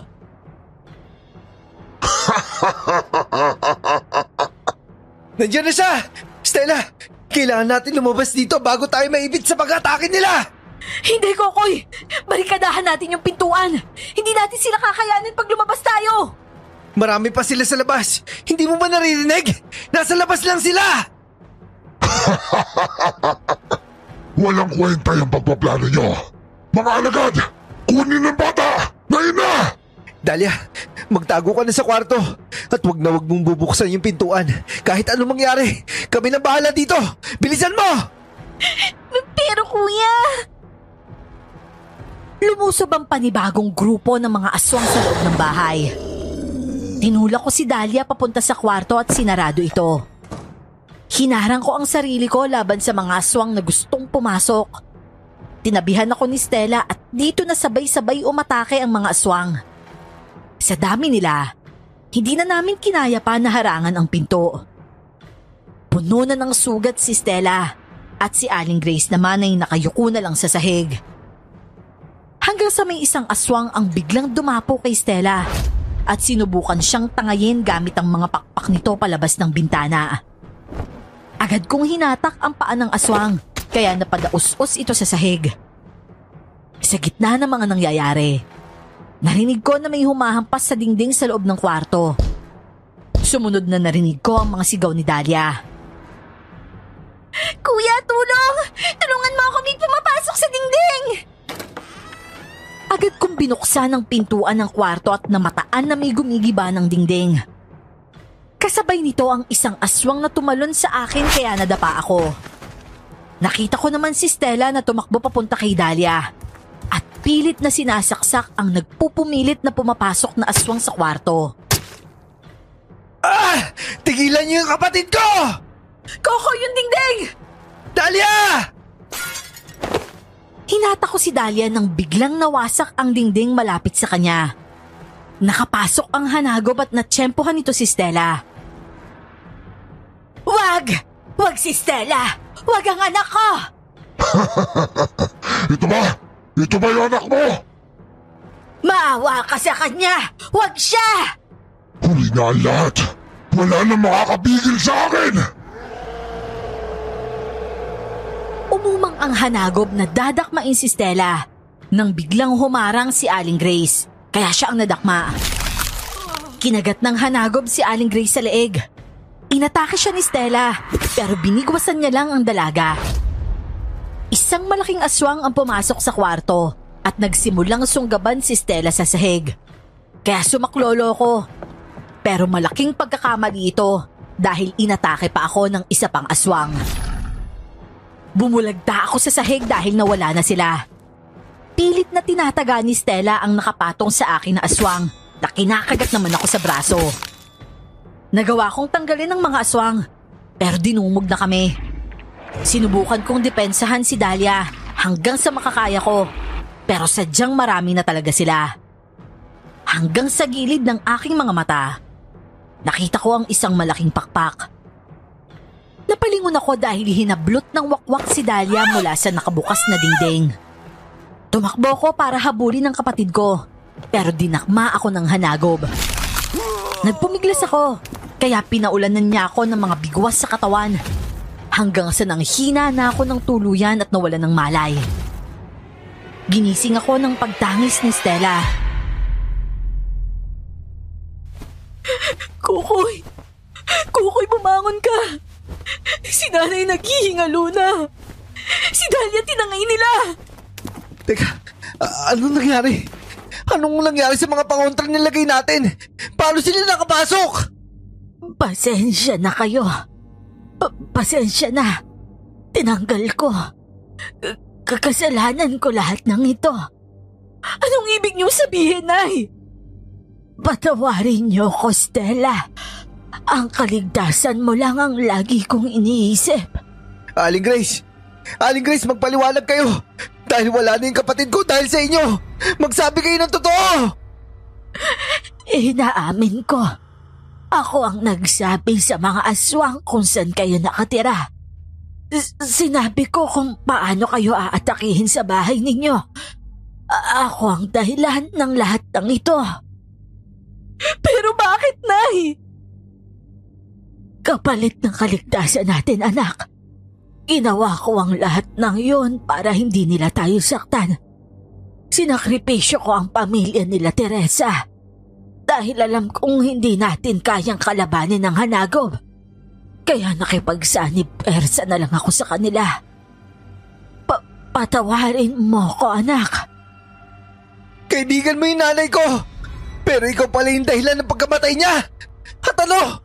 Tinanggal mo yung depensa nitong bahay para lang makuha yung kapatid ko. Inaasahan mo ang parehas kami mamamatay. Patawarin mo ako, Kokoy. Ginawa ko lang ang makakabuti sa amin. Pero hindi pa rin nangyari usapan nyo, di ba? Dahil ayan, nag-aagaw buhay kayo. Tsaka si Stella, tignan nyo, malubha yung kalagayan niya. Hindi na kayo nakontento na sa unang ginawa niyo sa pamilya ni Kokoy. Talagang sinabutahin mo pa sila ngayon? Ginawa ko lang yun bilang pabor para hindi na nila tayo pakialaman, anak. Ginawa ko lahat para sa iyo. Hindi nyo naiintindihan ang pananakot na ginawa nila sa akin. Wala akong pakialam sa sarili ko, pero pinagbantaan nila ang buhay mo. Hindi ako makakapayag. Hindi ako makakapayag na pati ikaw sasaktan nila. Oh, di nalaman mo na hindi tumutupad yung aswang sa mga usapan nila. Oo, iho. At kasalanan ko ito lahat. Sana'y mapatawad mo ko sa lahat ng ginawa ko. Hinampas ko ang pintuan at lumabas ng bahay. Nilagyan ko ng mga gamot ang sugat ko, lalo na ang mga kagat ng aswang. Sa bawat segundong lumilipas, bumabalik naman ang lakas ko. At kalaunan, lumabas din si Stella sa kanilang bahay. Namumugto ang mga mata niya at punong-puno ng sugat sa buong katawan. Nilagyan ko din siya ng gamot habang tumutulo ang luha niya. Sinabi niyang pumanaw na ang nanay niya. Tumango ako at niyakap na lang siya. Napakalaki ng kasalanan ni Aling Grace sa pamilya namin. Pero nanay pa rin siya ng kaibigan ko. Nangako ako kay nanay na itatama ko yung mga maling ginawa niya. Tutulungan kitang pabagsakin yung hanagob na yon kahit ikamatay ko pa. Stella, hindi mo na kailangan gawin yun.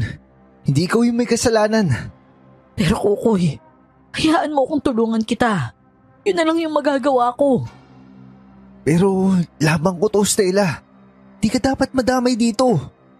Tandaan mo, hindi na ngayon. Parehas tayong namatayan dahil sa hayop na yon. At kung hindi ka papayag, susundan pa rin kita. Kung ayaw mo ako nang susugo dun sa bundok mag-isa. O sige, saan tayo magsisimula? Dun sa mahiwagang matanda sa kakahuyan. Kailangan natin ng tulong niya, Koy. Siya na lang yung natitirang kakampi natin sa laban na to. Nagtungo kami sa kakahuyan malapit sa bahay namin at hinanap ang matandang lalaki. Hindi nagtagal, narinig ko ang mga pagtangis niya. Sinundan namin ito papunta sa masukal na parte ng gubat hanggang sa makaabot kami sa isang kuweba. Pero wala naman siya sa loob ng tingnan namin. Koy, tingnan mo to. Mga itim na sisiw. Diyos ko, may ideya na ako kung anong klaseng matanda yung nagpagaling sa'yo. Anong ibig sabihin nun? Tsaka, nasan kaya yun? Malapit lang siya dito. Hindi niya iiwan yung mga sisiw mag-isa. Ha? Ano namang kinalaman ng mga sisiw dito? Sinasabi ko na nga ba tama yung hula ko? Kalibonan yung nagpagaling sa'yo. Isang uri ng matandang aswang yun na naninirahan sa mga masukal na gubat. Dahil nag-aalaga sila ng mga itim na sisiw.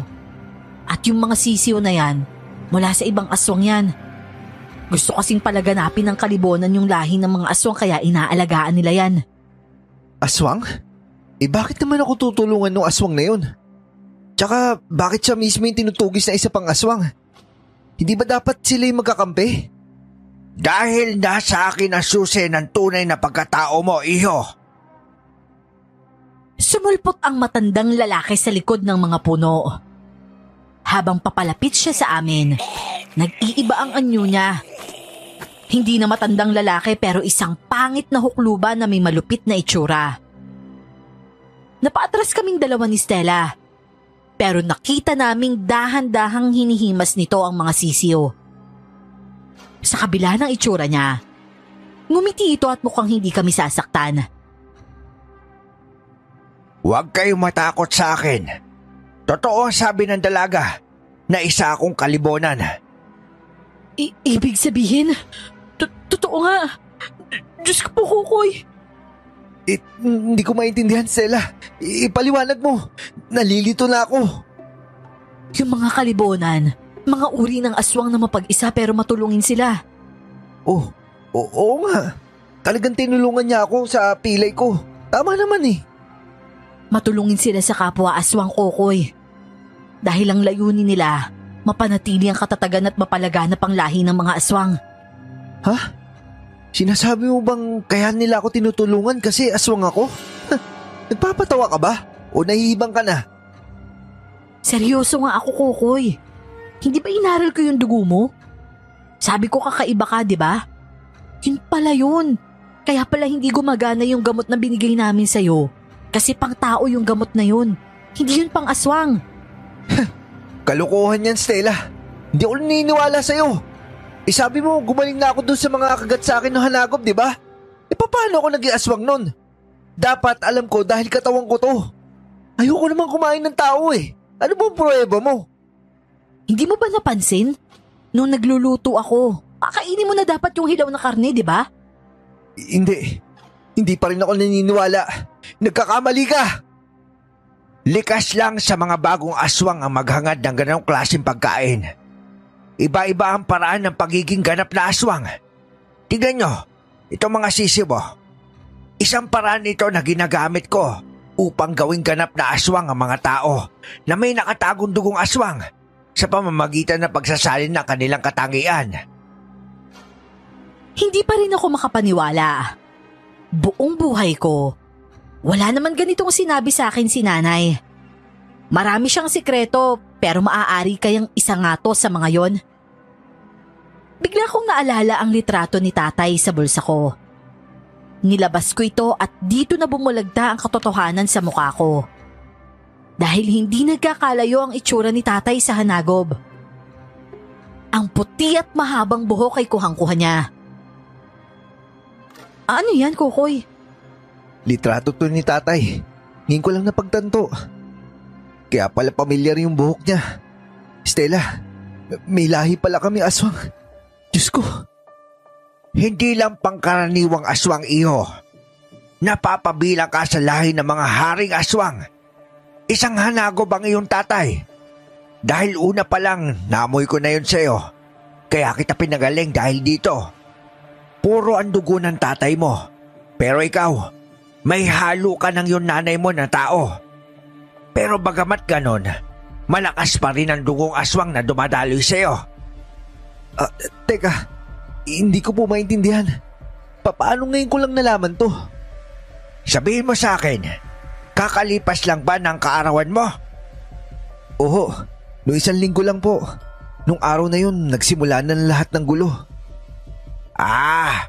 Kaya naging aktibo ang dugo ng hanagob sa'yo. Dahil umabot ka na sa nararapat na edad. Yun din yung dahilan kung paano nalaman ng mga aswang na mayroong panibago na maaaring kumalaban sa kanilang pinuno. Ikaw lang ang pwedeng tumapat sa hari ng mga aswang. Ano po bang meron sa dugo nila? Bakit tinuturing na hari ang may purong dugo ng hanagob?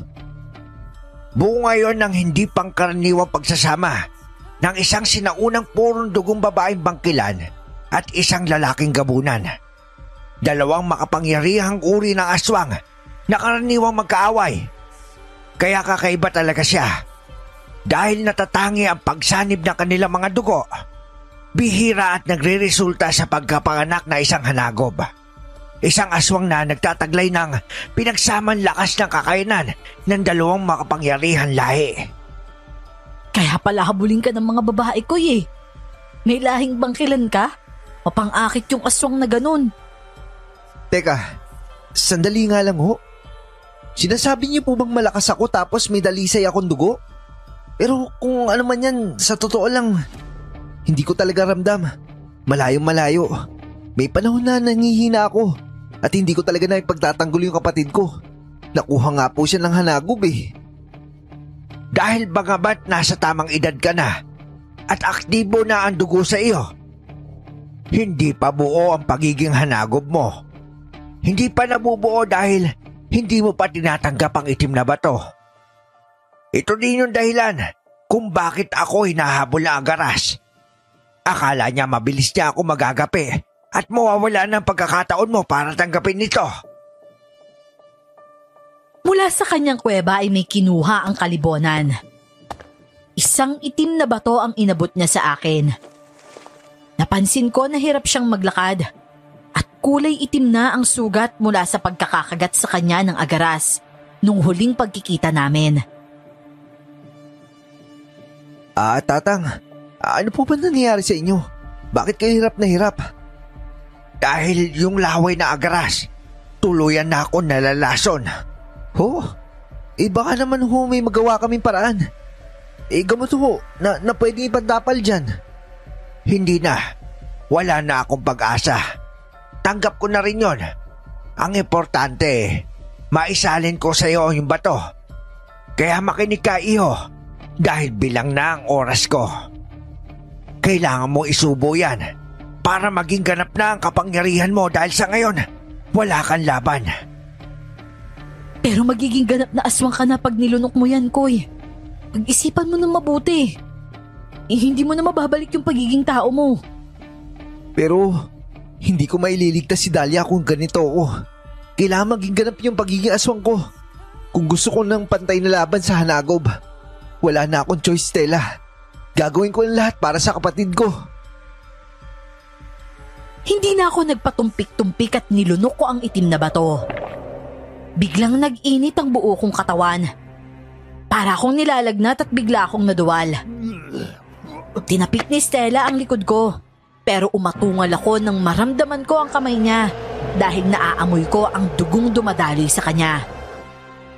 Matinding gutom ang bumalot sa buo kong katawan. At maya-maya pa, luminaw ang paningin ko at pandinig ko. Naglaway ako sa laman ni Stella na nakikita ko. Iho, tandaan mo kung bakit ka nandito. Tandaan mo kung bakit mo ginagawa yan. Alalahanin mo ang dahilan ng pagiging aswang mo. Pigilan mo ang pananabik sa laman ng mga tao. Stella, lumayo ka muna sa akin. Oo, sige. Ako na lang yung pupunta sa bundok. Baka hindi ko mapigilan yung sarili ko kapag sumama ka pa, Stella. Kailangan mo ang dalaga kung ayaw mo tuluyang mawala ka sa pagkatao mo. Tandaan mo, may dugo pa rin ang nanay mo na dumadaloy sa iyo. Tandaan mo yan sa panahon na nawawala ka na sa sarili mo. Tama po kayo. Kailangan ko po si Stella. Kailangan ko siya. Pero napakahirap. Hindi ko alam kung kakayanin kung hindi siya saktan. Kung ayaw mong tuluyan ka na mawala sa sarili, gagawin mo yan. Mabuti na rin yan para masanay mo yung limitasyon mo. Kailangan mo maging kumpiyansa sa mga kakayanan mo. At kailangan mong gawin ito sa lalo madaling panahon. Kailangan ko maligtas yung kapatid ko. Hindi ko alam kung ano sinapit niya sa kamay ng mga aswang na yun. Alam mo patibong yung pupuntahan mo, di ba? Opo, mukhang ganun na nga. Ihanda mo ang sarili mo kahit nahihirapan ka. Bilisan nyo at humayo na kayo. Pero, paano po kayo, Tatang? Huwag mo na ako intindihin. Tapos na ang oras ko. Nagampanan ko na ang pinakalayunin ko. Basta't mag-ingat kayo. Dahan-dahang naglakad ang matanda pabalik sa kanyang kuweba. Sinundan naman siya ng mga sisiyo. At yun na ang huling beses na nakita namin ang kalibonan. Madaling araw na nang tumula kami ni Stella paakyat ng bundok. At hindi ko ipagkakailan na hirap akong kontrole ng sarili ko. Lalo na at sariwa ang mga sugat ng dalaga. Nauuna na lang ako sa paglalakad para hindi ko makita ang kababata ko at umiwas sa tukso. Gayunpaman, rinig ko ang pagdaloy ng dugo niya at pagtibok ng puso niya. Lalo na kapag hinihingal siya sa pag-akyat sa mga bato. Hindi ako mapakali dahil nakafocus ako sa kasama kong tao. Kaya naman nang napahinto ako at napatitig sa namimintog niyang ugat sa leeg, nakiusap na ako. Stella, malapit na sumikat yung araw. Matulog na muna tayo para makapagpahinga. Kailangan mo din yun. Kahapon ka pa hindi natutulog at kumakain, di ba? Siguro naman wala sasalakay sa atin dahil pasikat na yung araw. Pero hindi natin sigurado yan, Kokoy. Huwag kang mag-alala.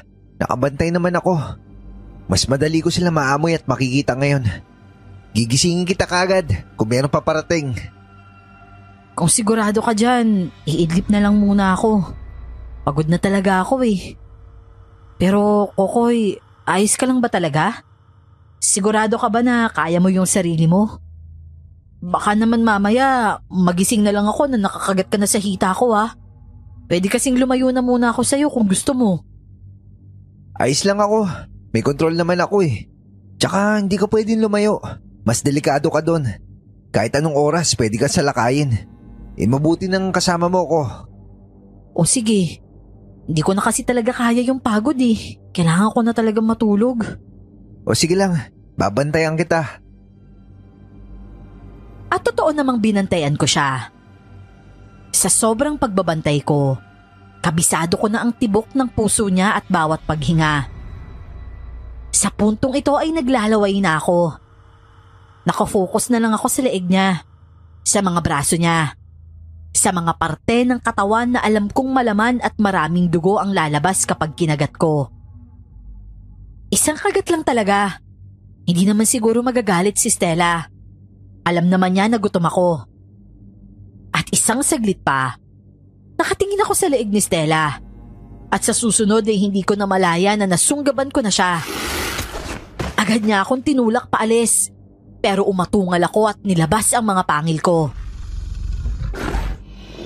Kokoy! Kokoy, gumising ka! Wala ka sa ulirat, ako to! Ako to, si Stella to! Dugo! Laman! Gusto ko ng dugo!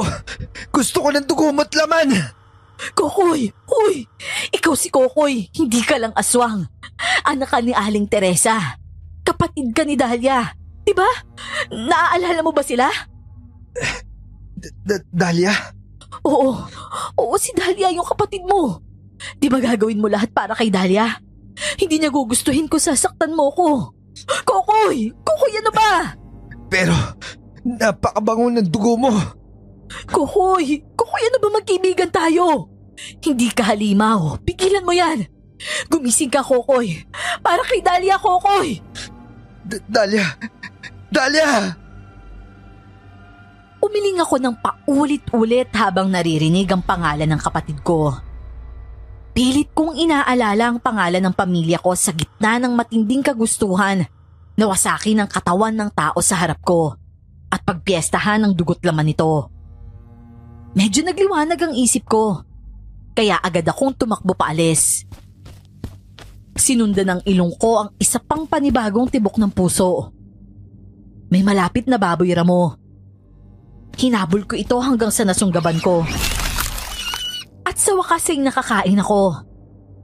Dinatnan ako ni Stella na lumalapan ng lamang loob ng hayop. Dala-dala niya ang bolo at nakataas ito sa akin kung aatakihin ko siya. Hindi ko naman siya masisisi.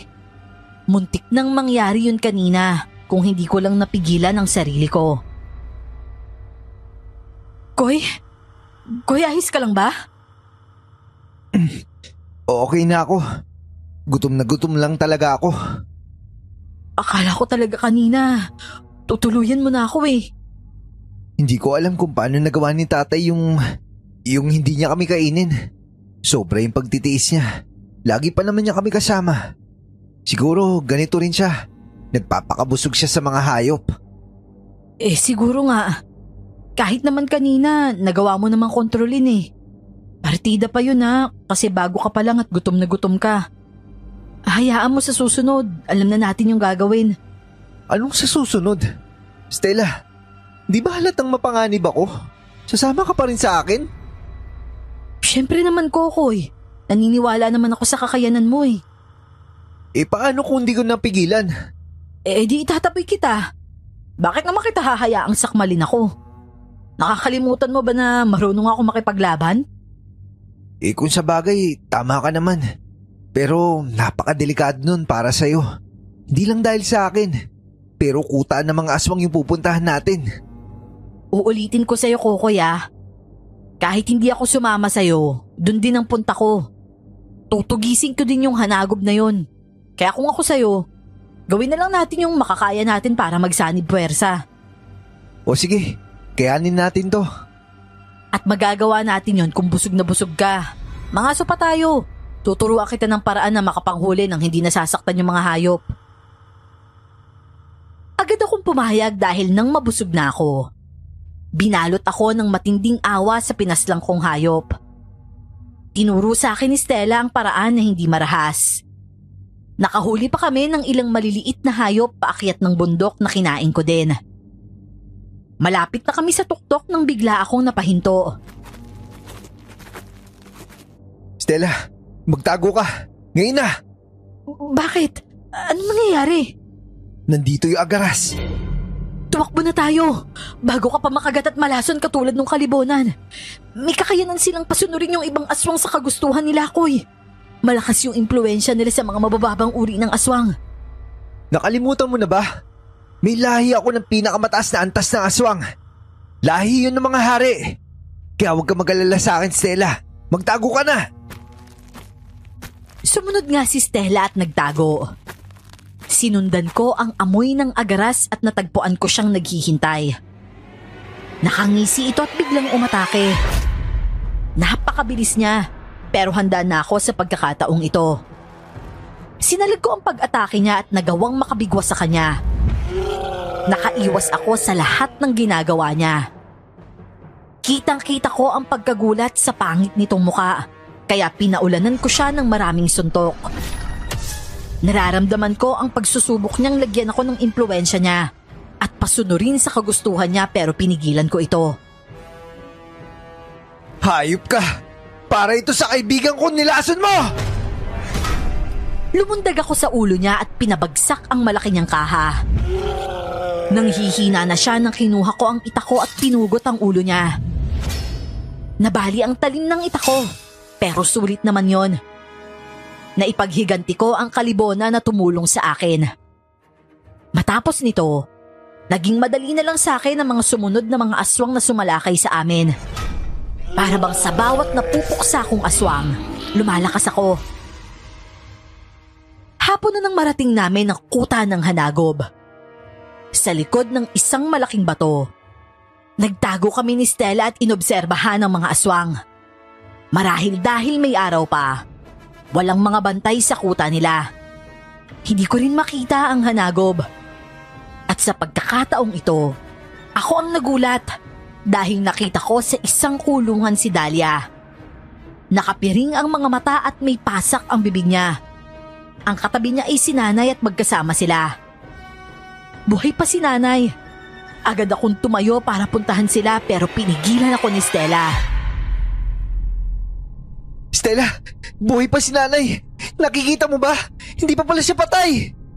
Oo, Koy, magandang balita yan. Pero bakit? Bakit binuhay pa sila kung napakadaling tapusin yung mga buhay nila? Katulad ng sinabi ng kalibunan, malamang isang patibong yan para sa akin. Pero wala akong pakialam. Pupuntahan ko yung pamilya ko. Masyadong malakas ang amoy mo, Kokoy. Tingin ko malalaman nila agad kung malapit ka na. Mas mabuti kung ako na lang. Kakalagan ko na lang yung mga kandado nila para makatakas. Hindi naman kailangan na sumugod ka kagad, di ba? O sige, tama ka. Pero kung ano man mangyari, nasa likod mo lang ako.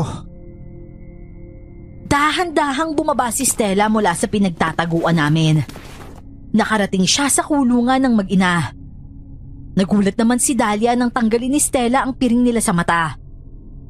Pagkatanggal ng pasak sa bibig, biglang sumigaw si nanay. Pain! Isa tong pati mo! Ikulong niyo din yung babae niyan. Oh, nasaan na yung lalaki? Wala siya dito! Ako lang yun nandito! Alam kong nandito lang siya. Naamoy ko siya. Huwag, Kokoy! Napakarami nila! Nakabang lang pala sila! Akala niyo ba maisahan niyo kami? Kalokohan! Lumabas ka na! Pababa ako nang makita kong hinablot niya si Stella. Naglabasan ng maraming mga aswang sa paligid ng kulungan. Gamit ang matatalas niyang kuko, kinayod ng hanagob ang balat sa braso ni Stella at tinikman ng nakayod na laman at dugo ng dalaga. Hindi mo naman to kaano-ano, di ba? Uunahin ko na to! Bitawan mo siya! Ako yung harapin mo! Kuya! Kokoy, anak! Nay, Dahlia, huwag kayong matakot.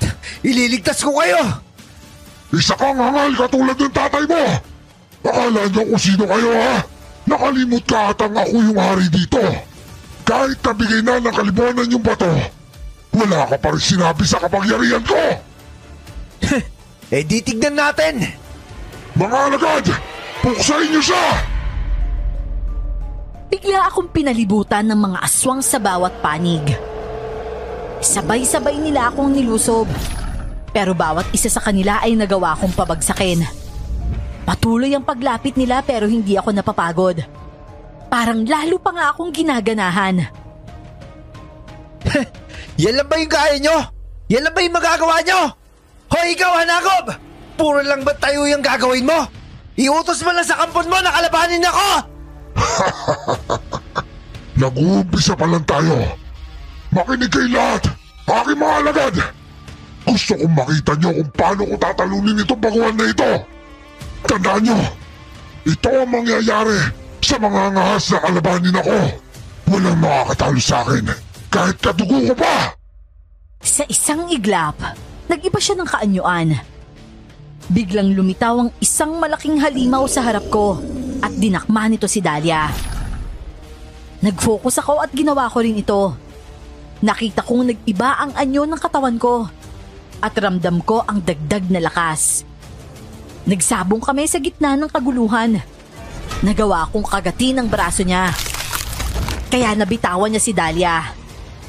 Sa gilid ng aking mata, nakita kong hinatak siya ni Stella pero dahil nawala ang atensyon ko, nagawa akong hampasin sa mukha ng malaking kamao ng hanagob.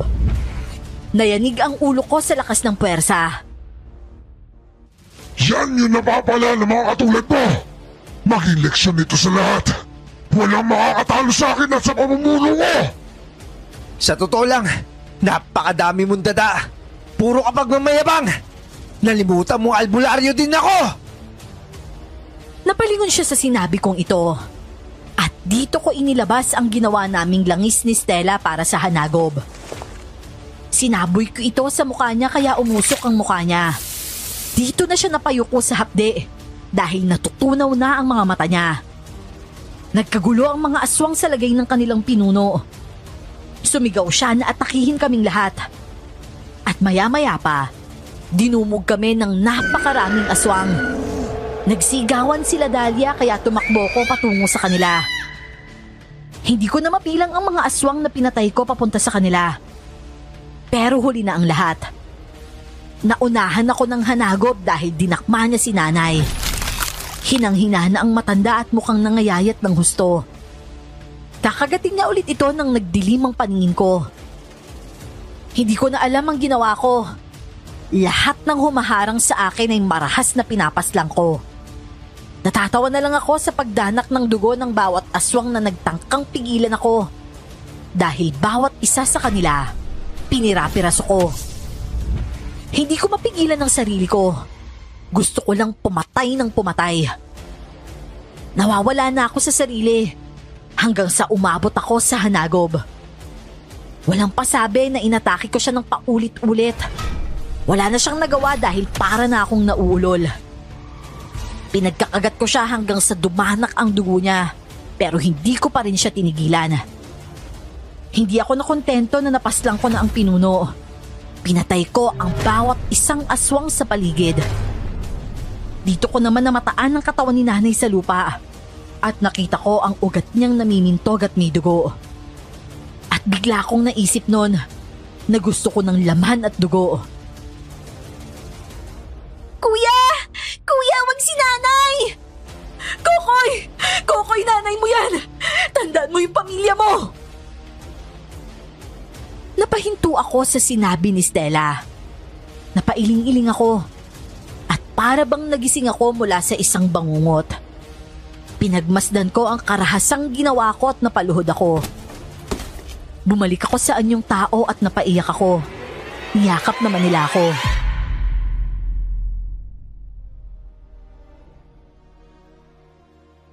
Okay na. Okay na, Kokoy. Nailigtas mo na kami, kuya. Kuya, tama na. Pasensya na. Nawala ako sa sarili ko. Gusto ko lang pumatay ng pumatay. Nanaig yung kagustuhan ko magiganti para kay tatay. At sa ginawa nila sa inyo. Gusto ko makita yung maubos silang lahat. Kahit sino papatay ko. Shhh! Tama na, Kokoy. Okay na ang lahat. Nakabalik ka naman eh. Salamat. Paano na lang kung wala kayo sa tabi ko? Eh di nakain ko na pati si nanay. Tsaka yung sarili kong pamilya. Dahil sa sobrang galit at paghahangad ko sa paghihiganti. Pero naihinto mo naman. Napigilan mo. At yun ang importante. Tama si Stella, anak. Lahat naman tayo may kadiliman sa pagkatao natin. Pero nasa sayo kung pipiliin mo ang kabutihan. Pasensya ka na din sa akin, anak.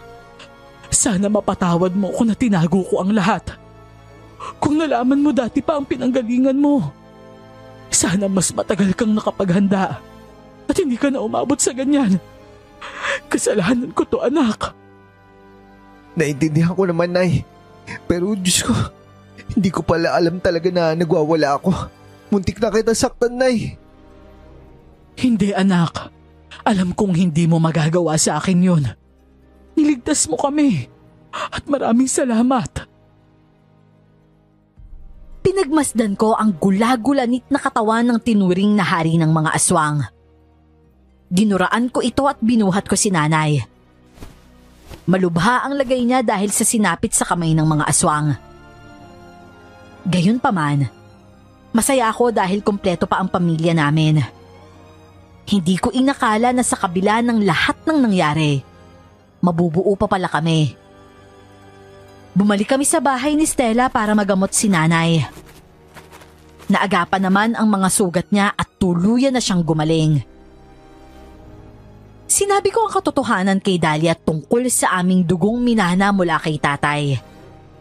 Gusto ko siyang ihanda pagdating sa 18 niyang kaarawan. Alam ko naman na malayo pa yon at naubos na ang mga aswang. Pero ayokong magulat siya katulad ng nangyari sa akin. Tara na, Kokoy. Oh, saan ang punta niyo, anak? Sa gubat na naman ba? Sasama po ako, Nay. Mga ngaso po kami. Ipapakita po sa akin ni Kuya kung paano gamitin yung matatalas niyang kuko. Okay lang ho ba na dito kayo mag-isa, Nay? Oo naman. Marami pang kailangang ayusin sa bahay ni Stella. Maraming nasira sa ginawa ng mga aswang. Nako naman, hindi ko naman po kayo inuobliga na maglinis at mag-ayos dito. Noong nakiusap akong dito na kayo mamalagi. Gusto ko lang po kayong makasama dahil ayokong mapag-isa. Masaya akong mag-asikaso dito. Walang kaso sa akin yon. Basta't mag-iingat lang kayo, ha? Sa bawat araw na lumipas, nalinang ko ang kapangyarihan ko. Hindi na ako nawalan pa ng kontrol katulad ng dati. Nagpapatrol din ako sa bundok at sa mga kalapit na lugar para puksain ang mga aswang na gumagambala sa bayan. Kalaunan, bumalik na ulit sa dati ang lahat. Nakapasok pa ako at nakatapos sa pag-aaral. Si Dahlia naman, pinili niyang hindi maging ganap na aswang. Parehas kaming nagsanay sa pagiging albularyo kasama si Stella. At syempre, araw-araw akong naghahanda sa pagkakataong may sumalakay ulit na aswang dito sa amin. Pinangako ko sa sarili ko na hindi man ako naging hari ng mga aswang. Gagawin ko ang lahat para maghari ang kapayapaan sa aming lugar. Hanggang dito na lamang po ang aking kwento, Miss Clar at Sir Jay. Maraming salamat po sa pag-ere nito.